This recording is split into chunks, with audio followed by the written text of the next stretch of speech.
What's going on, guys? This is Mike Hill, the Wholesaling Titan, and I wanted to shoot a quick intro for you for today's video where I want to show you how to deal with a property that has liens. So a lien is a legal claim against a property that serves as collateral for a debt or obligation. Basically, it's a public record saying that you owe money. So specifically, I'm sharing a clip from this past week's group coaching call where one of my students is ready to go into contract and has been advised that there's about like $40,000 worth of liens on this property. Now, when you find yourself in this situation, and you will, right? It's a pretty common situation. Here's the number one question that you need to ask and how to handle the situation. Now, before we jump into that clip, if you'd like to join our next group coaching call, you want to come for free. This is a weekly call that I do with an intimate group of wholesalers where I teach exclusive lessons live. I interact with you guys, take your questions, analyze deals, help you through any obstacles, any struggles that you might be facing. Group coaching also comes bundled with access to my AI-based wholesaling marketing software, REI Titan. Again, that's going to automate, well, your marketing. If you'd like to attend a class for free, come hang out with me, soak up some info, and talk to me directly. Just shoot me an email or DM me with the word invite. You can email me at mike@wholesalingwithmike.com or DM me on Instagram at MikeHillTWT, and I'll send you a Zoom link to join the next call for free. When you do, make sure you bring a lot of questions. And on that note, let's go ahead and jump into today's clip. Looks like you got two really good leads. There's definitely potential. And remember, it's going to be a process as we go through, right? So even if you do get those contracts, I'll look them over. And then the negotiations don't stop when you sign that contract, right? What you need to do, I texted you, just make sure you can get the lien search. And the reason I asked for that is just so you guys know, when you have some of these properties come back and they're like, hey, they're liens, it's going to be 40K liens, the buyer has to take it with liens. In some cases, if the price is low enough, a lot of buyers will say sure, but most buyers, in your experience and your legitimate people, they want to know what those liens are. There are a couple reasons. Permit issues, same thing. Some permits, some liens, they're easier to get rid of, they're easier to close out. Some, depending on the nature of it, they can be negotiated. Oftentimes, you'll have a seller or even a listing agent tell you, hey, there's $10,000 worth of liens here, but you can get them negotiated down to $1,000. In some cases, that might be true. So here's an example, right? If someone has a property and it's dilapidated and it's been vacant for a while, and they have a code violation for high grass. Now, every day these liens are accruing $100 a day. It goes a year. Now you got $30,000 plus of liens on there. Well, if you're an investor buying a property, you go to the city's not going to expect you to pay that, right? And you're going to say, hey, I wasn't there. I'm trying to buy this. I'm trying to clean up the neighborhood. We're going to raise up some property values, kind of hook it up. And when you're not the owner, typically you cannot go ahead and negotiate that beforehand. So it's kind of an assumption. These guys will make it sound like, oh, you can get it for $1,000, but it's not a guarantee.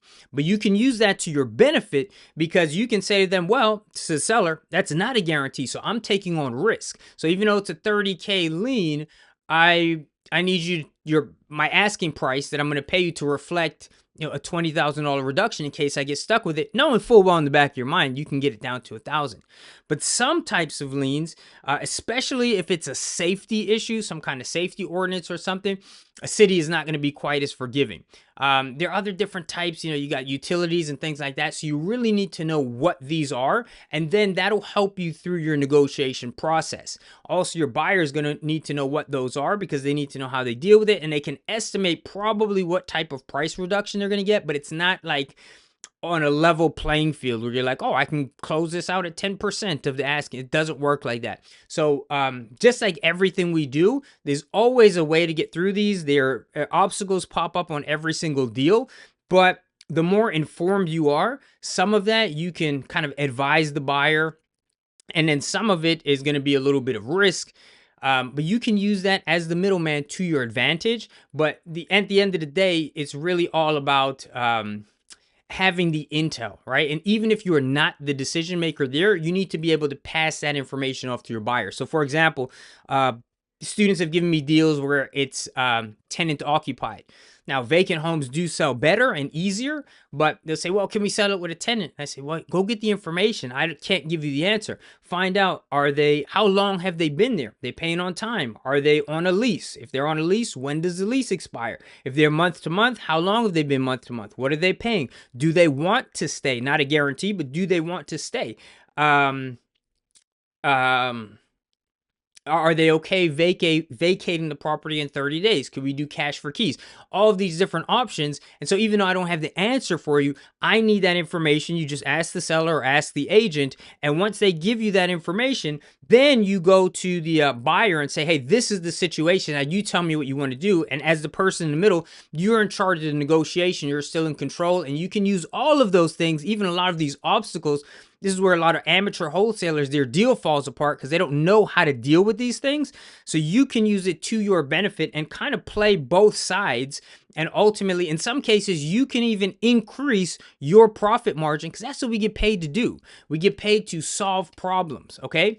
So that's just, I don't know, my little spiel on how obstacles can actually be very beneficial, can cut down your competition, it can increase your profit margin. But the main thing is to always ask these questions, ask for intel, ask for documentation. You know, for example, if you say, hey, give me the lien search, and they're like, well, we don't have a lien search available. That happens sometimes, but then you want to say, okay, well, what's the estimate? Just break it down for me. And they're not always going to be accurate, but at least that gives you an idea. And when you talk to your buyer, you say, listen, we don't have the lien search, we're not sure, but based on what they're telling me, it should be XYZ. And then you go back, just as an example, to the seller. Well, because you don't have a lien search, based on what you're telling me, I think we can do it. I think we're cool with that. But I spoke to my title company. Lien search is going to take about 14 days to come back. We're not going to get stuck in this. You're going to have to deal with this problem no matter who you sell it to. So now, as a result, I'm going to, notice I'm not asking can I, I'm saying I'm going to send you an addendum to extend my inspection period for another 14 days. If we clear it before then, very possible, you know, it could be 7 days.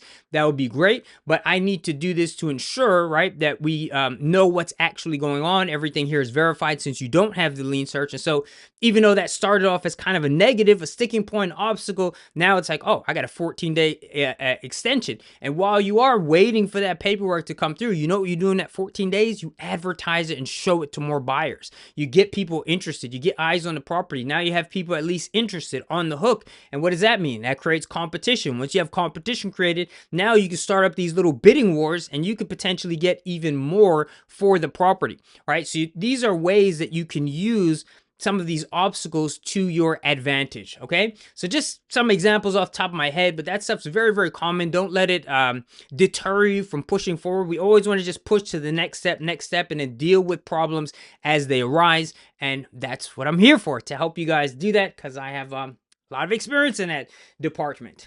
Okay, all right, so today we're going to get into the meat and potatoes again.